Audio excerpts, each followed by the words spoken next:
porque una clase no la tuvieron y justo es la clase que tiene el modelo más complejo. Así que nada, vamos a ver solamente la parte de los modelos caldorianos y robinsonianos. Y, eh, y bueno, para la semana que viene, que de vuelta tienen conmigo el sábado, vamos a tener una clase bastante larga porque tenemos todo lo que es crecimiento y distribución en economías abiertas y la parte del modelo del agua. Así que la semana que viene sí vamos a tener las 4 horas completas seguro. Eh, Así que bueno, eso en principio. Vamos a arrancar con estos modelos. Ya le digo, la clase es bastante corta. Pero bueno, básicamente los modelos son modelos de crecimiento y distribución, y lo que difieren entre sí son en los supuestos y la forma que tienen de optimizar de llegar al equilibrio en la tasa de crecimiento. ¿Está bien?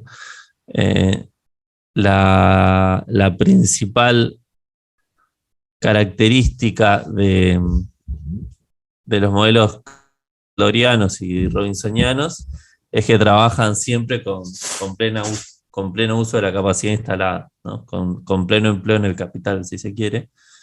Y esto obviamente le da una característica particular respecto a los modelos calequianos, porque los modelos calequianos precisamente ajustan por el uso en la capacidad instalada. ¿Está bien? Entonces son modelos donde la variable endógena es la tasa de utilización de la capacidad instalada, y siempre se da lugar a la subutilización, o sea que la utilización del capital puede estar por debajo del uso normal, si se quiere. Lo mismo pasa con el empleo, solamente que tanto Robinson como Kalecki trabajan en un escenario de desempleo versus Kaldor, que trabaja en un escenario de pleno empleo.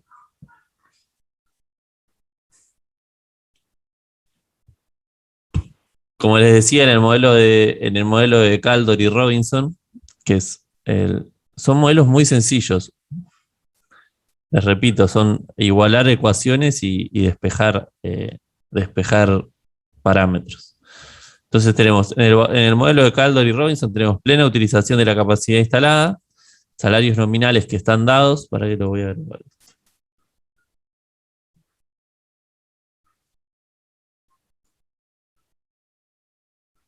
Recording in Salarios progress. nominales que están dados y precios flexibles, ¿está bien? Y tenemos 3 ecuaciones, de vuelta, muy sencillas, que tenemos. Por un lado, la tasa de crecimiento de la inversión. La tasa de crecimiento de la inversión, que va a ser igual a I sobre K, ¿no?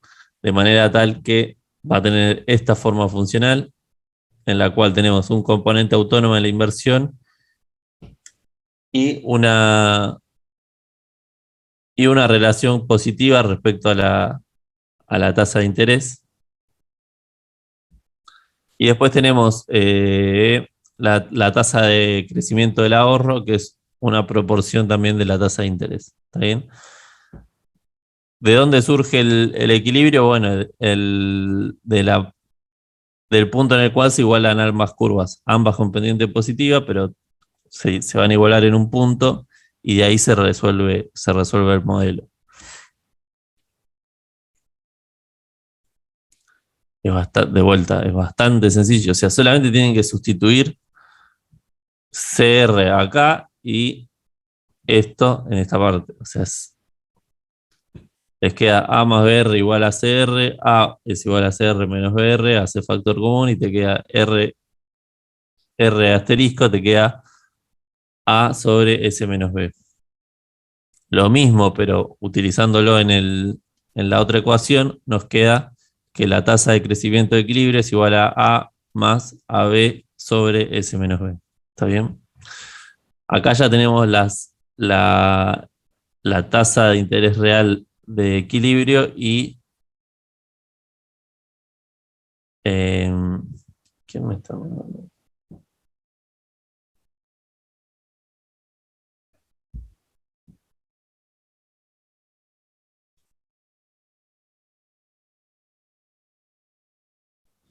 Bueno, y la tasa de crecimiento de equilibrio.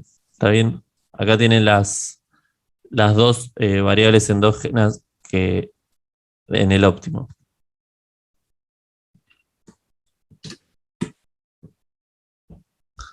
Y donde las curvas tienen un comportamiento así. Una sale del origen, que es GS, y tiene una pendiente positiva igual con pendiente S. Y después tenemos una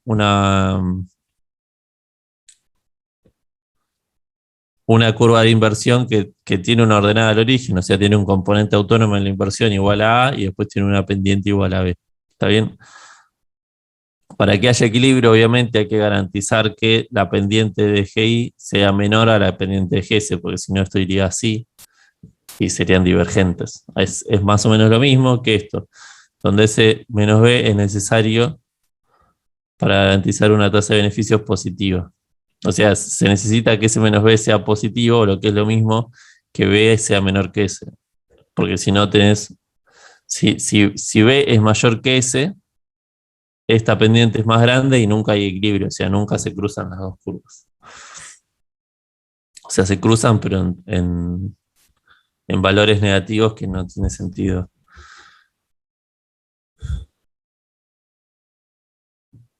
Bueno, y acá tenemos la condición de estabilidad de los modelos keynesianos, y es que los ahorros son más sensibles al ingreso que la inversión.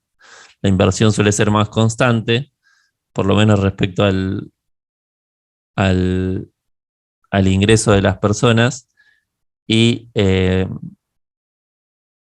y los ahorros suelen ser más variables. ¿Está bien?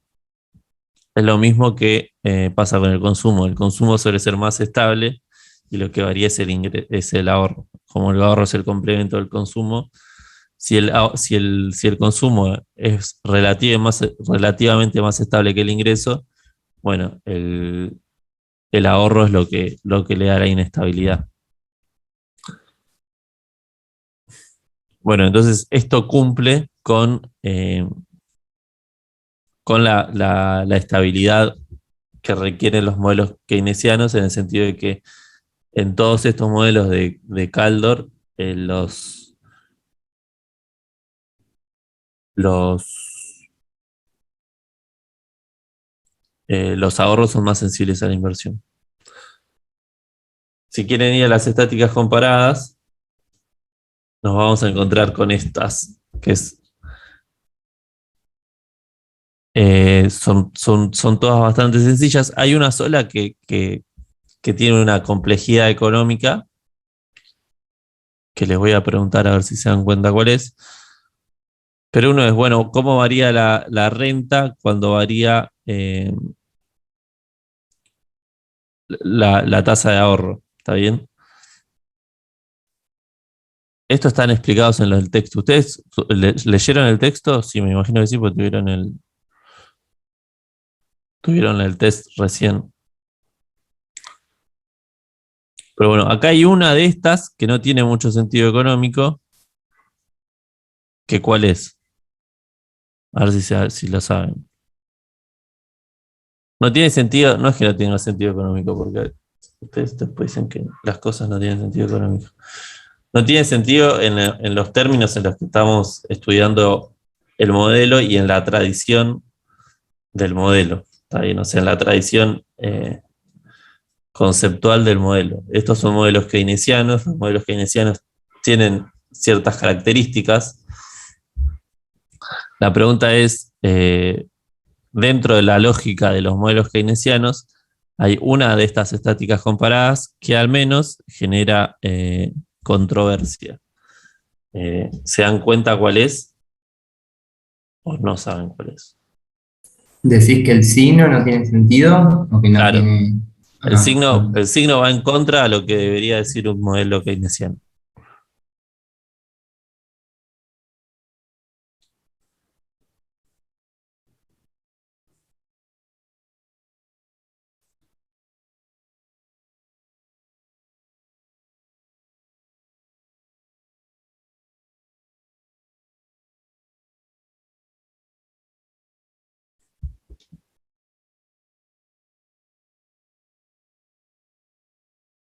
A ver si se dan cuenta.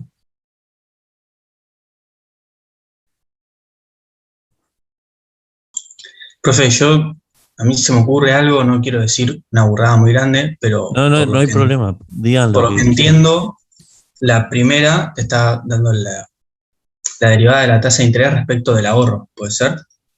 No, la derivada de la renta, de los beneficios. No, entonces puede ser que no. Pues suponiendo que Pero, era la tasa de interés, pero tendría que a ser ver, independiente, según Keynes.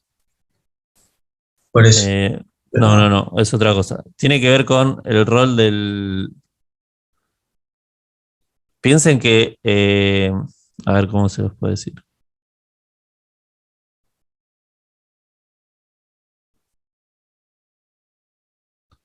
Piensen que la tasa de beneficio es el contrario a la tasa a la masa salarial, o sea, los salarios.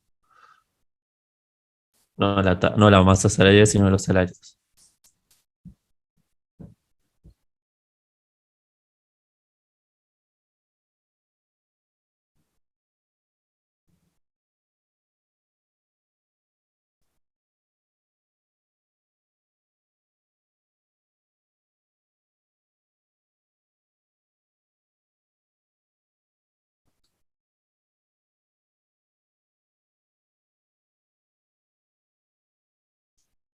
No se dan cuenta, ¿no? Bueno, pero tiene que ver con esto, con que se da una relación en la cual para que. Ah, porque acá hay un supuesto atrás que no se los comenté, pero está en el texto, que es que los que ahorran son los capitalistas. Entonces, si para que, para que haya más crecimiento, tiene que haber un proceso desigualador que va en contra de la tradición keynesiana. O sea, tiene que haber un aumento de, de la tasa de beneficio y de la tasa del ahorro. Esto debería ser positivo. Acá lo van a ver mejor, pero es básicamente que tienen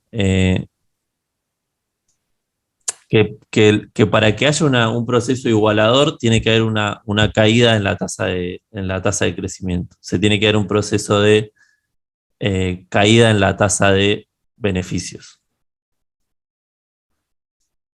Tengo Esa una es, pregunta. sí, Si aumenta la parte autónoma de la inversión, ¿hay un mayor crecimiento? ¿Puede ser? sí, ¿Y por qué cuando aumenta la proporción marginal a ahorrar, baja el crecimiento? No entiendo esa parte yo. porque porque te da negativa la derivada, básicamente. No, Claro, pero ¿por qué negativa? O sea, está construida por el modelo, sí, pero ¿cuál sería el mecanismo económico pensarlo, por el cual vamos a ir al sostener? texto. Es que creo que se ve como una fuga el ahorro en estos modelos. Claro, es un ahorro de fuga y además lo tenés que pensar como que es una caída en la demanda que es algo que no se consume, básicamente.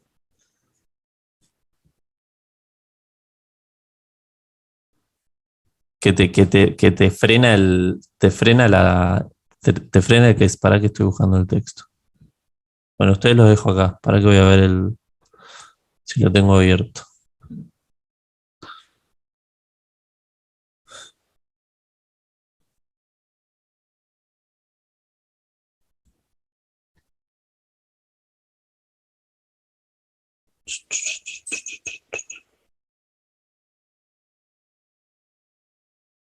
Eh,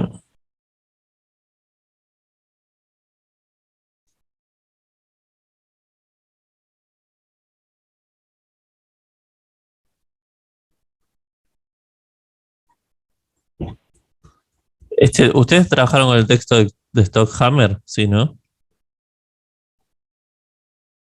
Sí, sí, sí.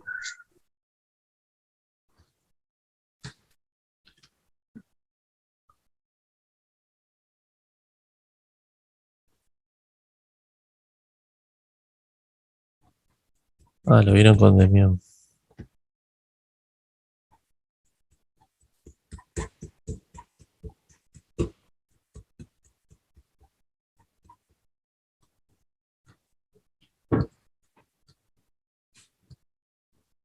Denme un segundo.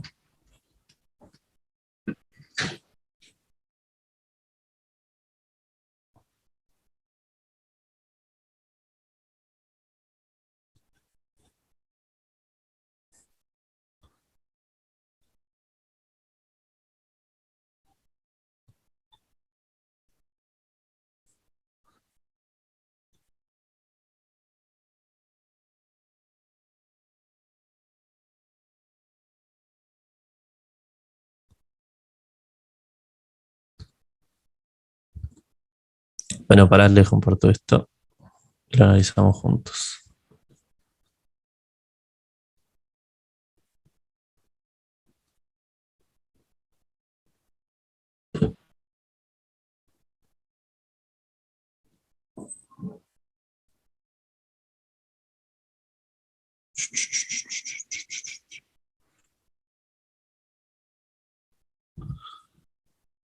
Ahí lo ven. Sí, ahí se ve bien. Bueno, vamos a ver esto. Bueno, bueno, dos cosas que son muy importantes y que quizás les va a ayudar a entender la situación. La primera es que es un modelo de largo plazo, ¿está bien? Los modelos de largo plazo tienen la característica de quizá no estudiar tanto los efectos que puede llegar a haber en la coyuntura y de corto plazo, sino los problemas ya sea de crisis o de lo que fuera, sino que tratan de estudiar el equilibrio de largo plazo y tratan de estudiar situaciones básicamente teóricas. Y lo primero que hice es justamente la que a vos, bueno, una mayor propensión a ahorrar te baja la tasa de crecimiento a largo plazo, por esto que decíamos, recién, porque en realidad son modelos que en el fondo suponen que el crecimiento está determinado, el crecimiento y el producto está determinado por el nivel de demanda, ¿está bien? O sea, lo que determina la demanda es, lo que determina el ingreso es la demanda efectiva, que no tiene, que va por el contrario de lo que se determina en la tradición más neoclásica, donde lo que te determina la demanda, donde lo que determina el ingreso siempre son las cuestiones de oferta, ¿está bien? Entonces, el primero es esta cuestión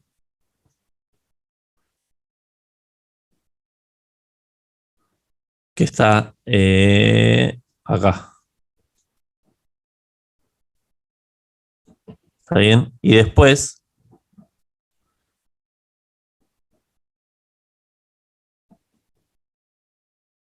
esta.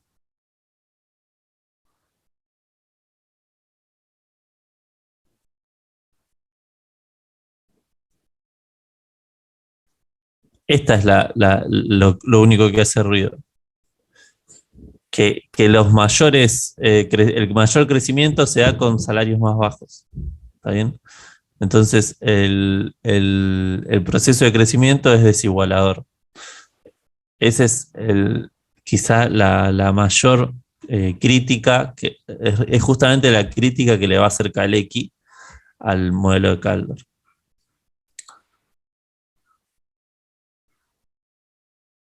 Demian decía que era una economía profit-led porque el crecimiento era guiado por los O sea, beneficios. claro, la demanda, usted tiene que pensar, generalmente la discusión dentro de los post-keynesianos es que no queda claro en el largo plazo quién determina, o sea, todos coinciden a priori que la demanda es la que determina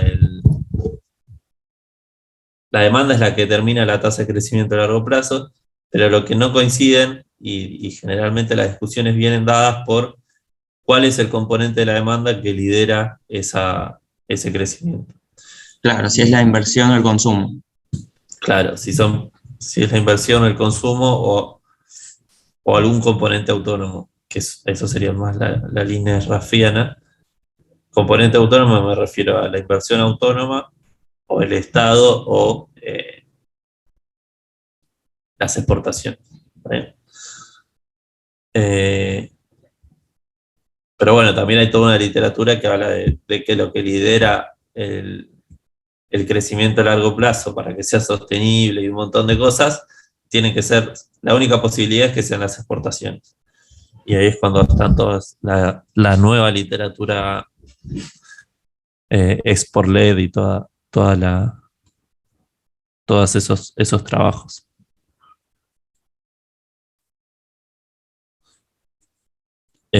Bueno, estas son sí. Buen día. Una pregunta, porque en la ecuación 9 y en la 7, o sea, hay algo que no me cierra, más arriba, porque hay una pregunta en el test que decía S menos B si tenía que ser mayor o igual a 0.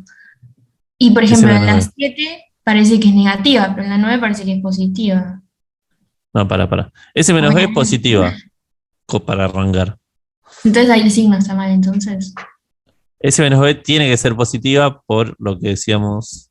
Sí, posta, porque... Porque si no, no se cruzan. Es como una condición de estabilidad. Sí. Esa derivada creo que está mal el signo del numerador. A mí por lo menos me dio con otro signo, me dio con el 1 positivo. ¿Para cuál? Sí, la segunda. La 7, creo. La 7. ¿Y nosotros cómo la tenemos?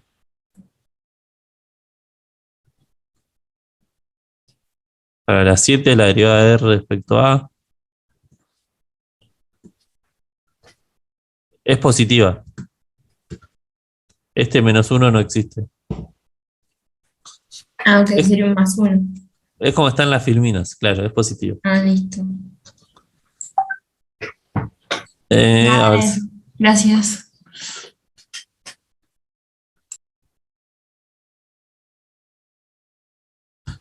Bueno, y después, ¿dónde estamos?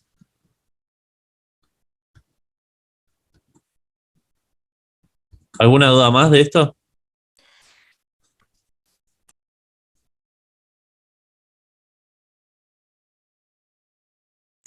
Después, no sé por qué, pero en las filminas de Ramiro está elevada al cuadrado. Creo que sí. Pero no, es esa. Es 1 sobre Esta. A menos B. S menos B. O sea, la derivada de R con respecto a la derivada de A, en las de Ramiro está como si fuera 1 dividido S menos B al cuadrado.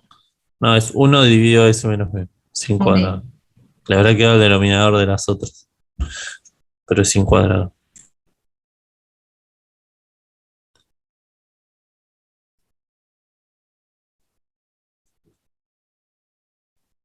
Bueno, vamos a volver a las filminas.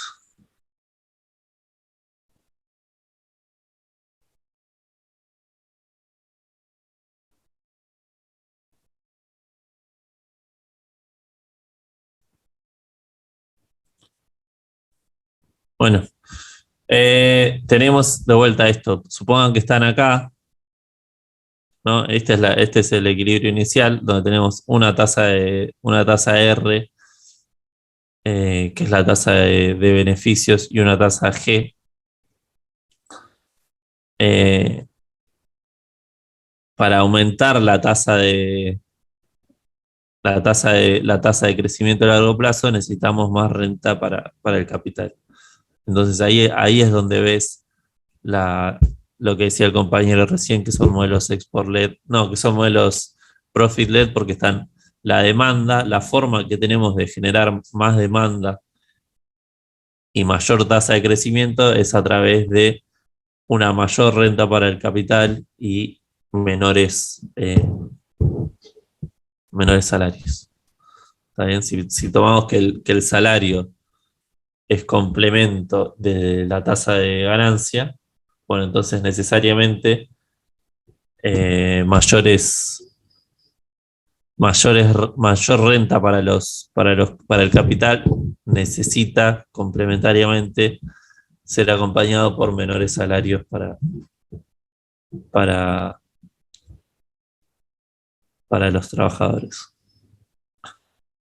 Esta es justamente la crítica que le hace Kalecki, y va a plantear un modelo con subutilización de la capacidad instalada, ¿está bien? O sea, donde en vez de ser un modelo de pleno empleo, está bien, nosotros tenemos el modelo de Caldor, es un modelo de pleno empleo, pero fundamentalmente es un modelo de, tanto el de Caldor como el de Kalecki son modelos de pleno empleo en la capacidad, o sea, siempre la capacidad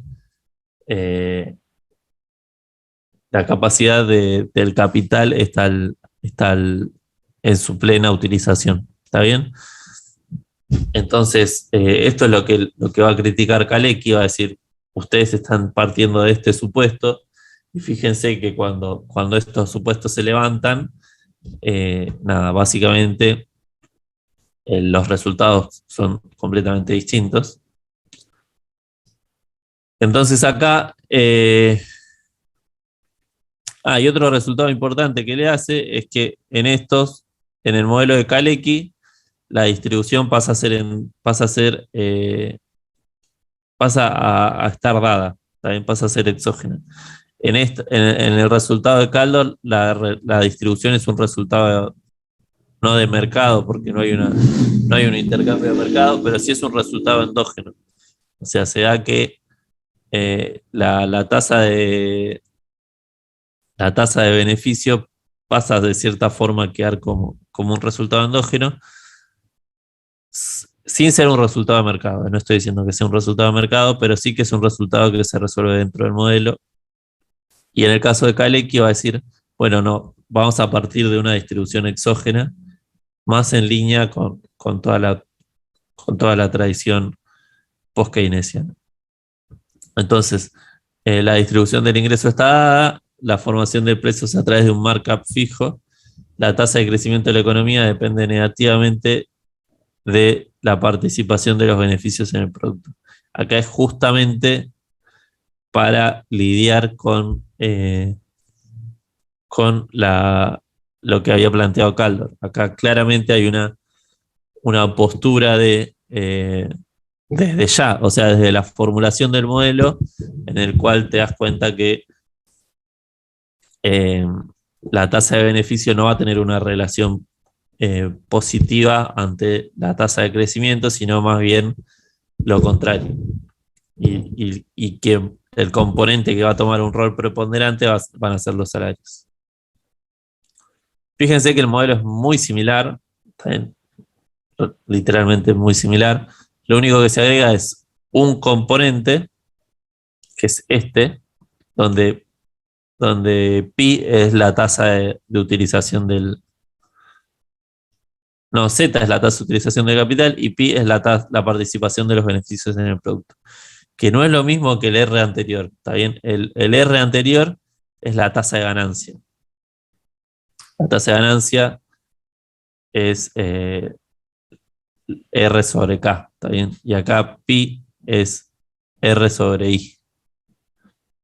¿Se entiende la diferencia?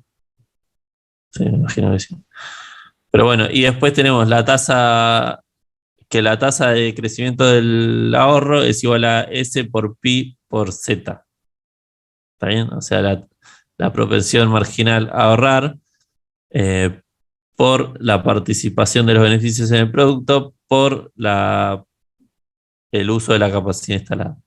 Profesor, Sí. una duda. ¿Por qué se supone directamente la utilización subutilizado si el modelo está modelizando Z directamente, que sería la capacidad instalada? No, Z es La utilización, sí. Z es la utilización. Lo que te dice es que es endógena, va a ser una variable endógena. Claro, pero también supone que está subutilizándose. No, vamos a hacerla. No supone que está subutilizándose. Podría estar en pleno empleo. Lo que dice es que no está fija en el pleno empleo. Ah, pero ¿Entiendes? no hay un supuesto directo que diga hay subutilización, porque creo que eso No. decía la filmina atrás.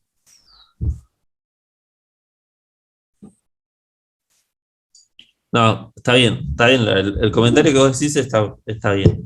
No quiere decir. En el caso anterior,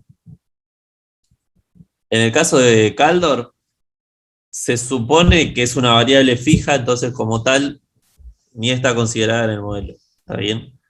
Acá pasa a ser una variable del modelo y el hecho de que sea una variable quiere decir que puede variar. Claro, pero Medio puede tautológico, llegar pero de alguna forma, sí, puede por estar. ejemplo, Sí, manipulándola artificialmente a llegar a un pleno empleo o algo así. sí, obviamente, puede llegar al pleno empleo, Ah, pero perfecto, puede, perfecto. pero si, incluso en el hecho de que esté en pleno empleo, puede ser variable de ajuste. A eso es lo que se refiere Kalecki, ¿está bien? Puede ser que o sea, el modelo, lo que va a decir Kalecki, no va a ajustar por la tasa de ganancia, sino que va a ajustar por la utilización de la capacidad instalada. Básicamente es el capital, cuando le vaya mal, no va a bajar su tasa de ganancia, sino que lo que va a hacer va a producir menos.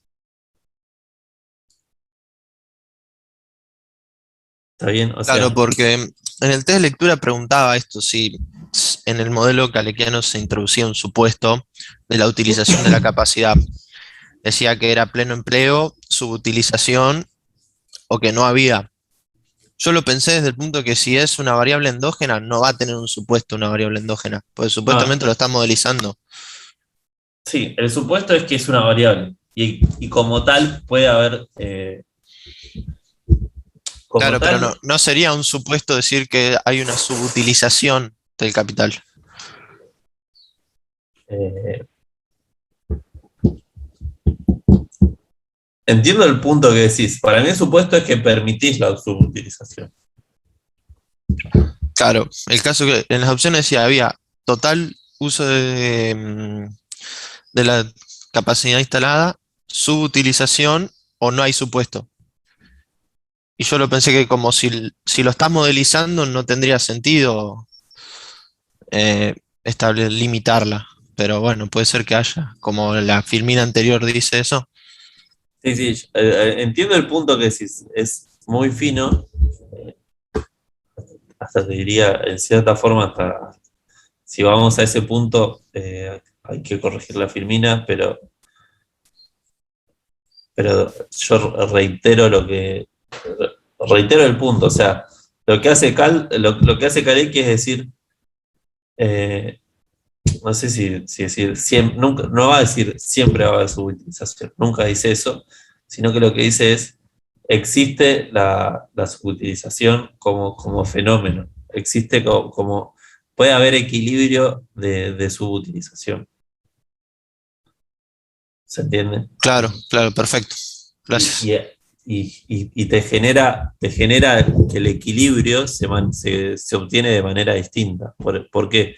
Porque en el modelo anterior, las variables endógenas son G, bueno, los dos es G, que es la tasa de crecimiento, y la tasa de ganancia, suponiendo que siempre hay plena utilización. Acá te dice no, lo que ajusta es la tasa de utilización. Y por lo general, o sea, sería una excepción que quede en pleno empleo. Lo lógico sería que quede por debajo. No sé si lo lógico, lo usual sería que quede por debajo. Claro, a mí porque me hizo ruido eso del supuesto, porque digo, no puede ser que lo suponga, pero, o sea, puede ser un resultado que sea visto empíricamente, pero, qué sé yo, un caso especial podía suceder, pero, bueno, ni idea, muy finito es. Sí, sí, sí, pero te entiendo el punto, está perfecto.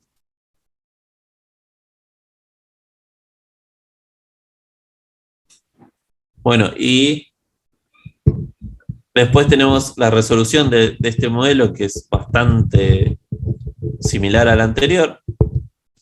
Tenemos z igual a i sobre k. Bueno, esto ya lo dijimos, que es la utilización de la capacidad. Y, bueno, pi, que es r sobre i, que es la participación de los beneficios en el producto. El modelo se resuelve de manera muy sencilla, igualando las dos ecuaciones y despejando o z o pi, como a ustedes les guste más. Acá despejamos primero z y después reemplazamos por g. Y te queda que z es igual a A más B pi sobre S pi menos C, y G es igual a A más B pi más C por A más B pi sobre C pi, S pi menos C. Estas son las dos nuevas funciones, las dos nuevas variables de equilibrio, o sea, G óptimo y Z óptimo. Y ahora, esta es la derivada, si se quiere, más importante de esta parte del modelo, que es ver cómo varía Z cuando varían los beneficios y cómo varía la tasa de crecimiento cuando varían los beneficios.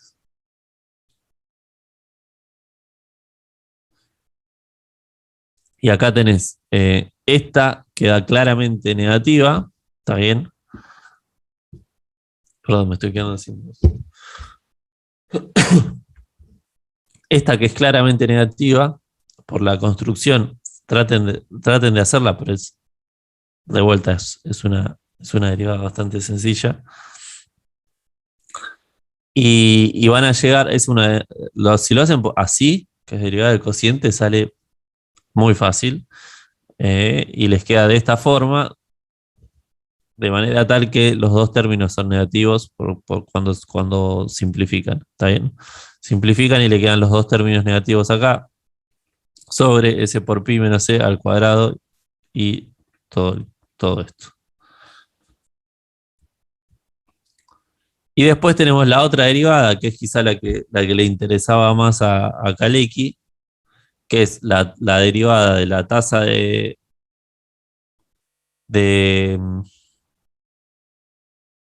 crecimiento respecto a la tasa de beneficios. Y le queda una derivada más compleja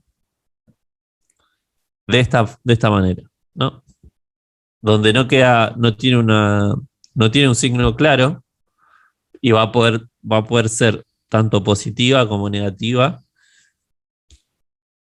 y lo deja a Kalecki en una media mitad de camino, pero de cierta forma mejor parado, en términos teóricos al menos, porque da la opción a ambos regímenes, o sea, da la opción a que el régimen sea tanto profit-led como wage-led. O sea, si esta derivada es menor,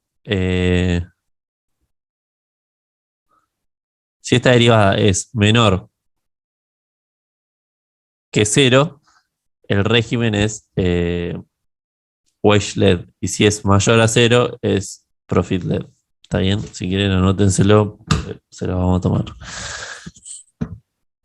Pero entonces acá ya da la opción a las dos cuestiones.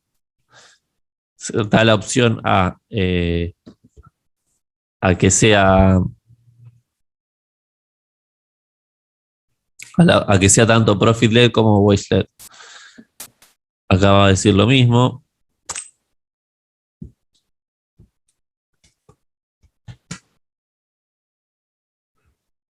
Si el efecto de la capacidad supera el efecto de la ganancia, el crecimiento es wage-led. Si el efecto de la ganancia es más fuerte que el efecto de la capacidad, el crecimiento es profit-led. Acá está, esto les va a quedar en la filmina perfectamente, pero acá lo van a ver de vuelta.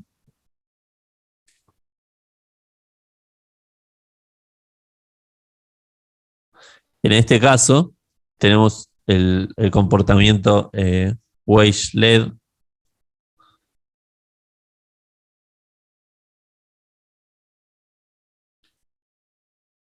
en el cual mayor desigualdad te perjudica la tasa de acumulación. ¿Está bien? Lo cual te redunda en menor tasa de crecimiento.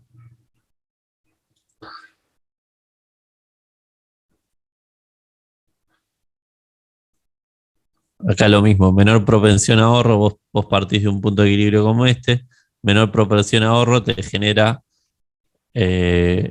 menor tasa de crecimiento. Este es bastante común. Nos falta la otra, pero bueno, estas son las más importantes. Yo les recomiendo que le presten principal atención a estas dos derivadas. ¿Está bien?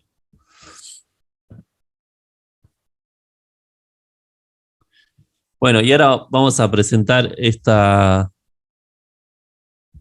modelo, pero vamos a tratar de dejarlo solamente presentado. ¿Está bien? Nada más porque lo van a ver con Nico y aparte, nada, lo vamos a ver el sábado que viene. A este sí tienen que tener primero la teoría sí o sí porque es muy complejo. El modelo de Blecker es un modelo macroeconómico, a diferencia de esto que estamos viendo, es muy a corto plazo. Son modelos con un solo sector productivo, donde se presenta una firma que va a ser la que produce un único bien industrial, y por simplicidad, la mano de obra es el único insumo productivo. Se van a presentar las variables nominales, pero ya lo van a ver que como por la forma funcional que tiene el modelo, las relaciones no están explícitamente determinadas, sino que hay que interpretarlas. Van a tener que el producto es producido en una proporción constante por una mano de obra empleada, o sea, van a tener como que el producto va a ser una función de coeficientes fijos entre la cantidad de trabajadores, que va a estar determinada por N, y la productividad del trabajo. Esta va a ser el producto medio del trabajador, bastante sencillo, no van a encontrarse nada raro, pero bueno, el producto relacionado con el grado de utilización de la capacidad instalada por la siguiente identidad, donde I es igual a V de K. K es el capital y este es el uso de la capacidad instalada.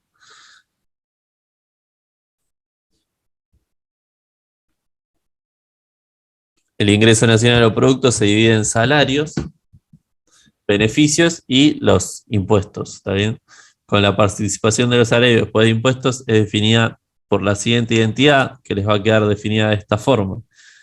I menos T igual a W sobre P por I sobre I, 1 sobre I. T son los impuestos al ingreso, W son los salarios nominales antes de impuestos y P es el nivel de precios domésticos. Los salarios nominales son tomados como exógenos, los precios se forman a través de un markup fijo sobre los costos laborales unitarios. Acá es bastante, hasta ahora no hay nada raro, pero bueno, ustedes ya se están dando cuenta que tienen precios, tienen impuestos, tienen salarios nominales, y, o sea, están teniendo todas las variables nominales relevantes. Falta el tipo de cambio. Bueno, en economía cerrada, el equilibrio macroeconómico requiere que el ahorro sea igual a la inversión. Esto ustedes ya lo saben. Esto en economías abiertas no necesariamente se cumple, pero en principio están planteadas para una economía cerrada. Es posible simplificar la función de ahorro asumiendo que el ahorro depende solo de los beneficios, donde S es la tasa de ahorro proveniente de los beneficios y R es igual a 1 menos W menos T igual a V. Es el beneficio luego de impuestos.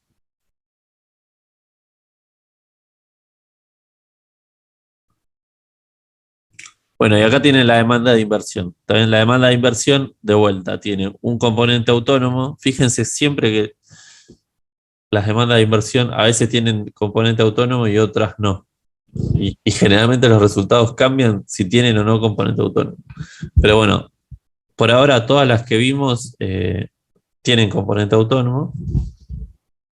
Y después depende de los beneficios esperados y de la utilización de la capacidad instalada. ¿Está bien? Si la utilización está muy por debajo del uso normal, no va a haber mucha inversión porque para que voy a invertir en más capacidad si tengo capacidad de sobra. ¿Está bien?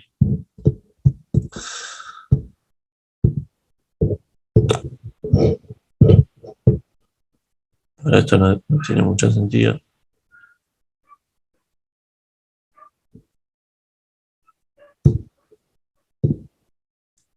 Bueno, y la vamos a dejar acá, ¿está bien? Porque todo lo demás es la resolución y y no lo vamos a resolver ahora. Lo vamos a resolver el sábado que viene cuando ya tengan la teoría. El texto de este trabajo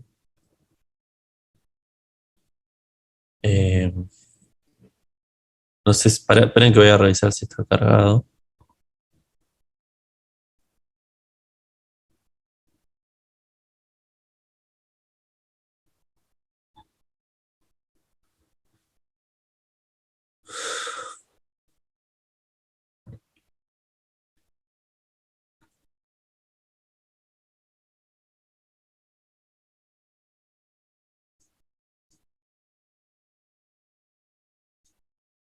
Clase 31.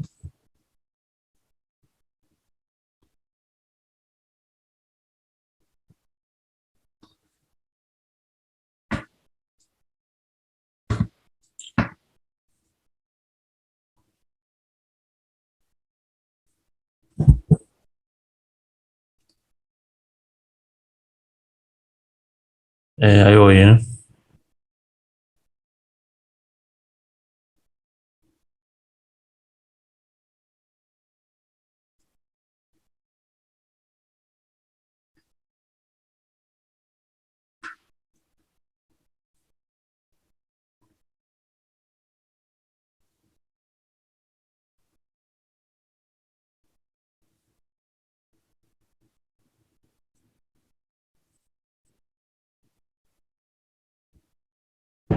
El texto que tienen que leer es el de 2002.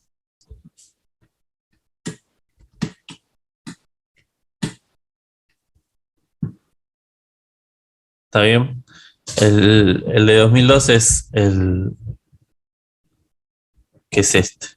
Ahí se los comparto.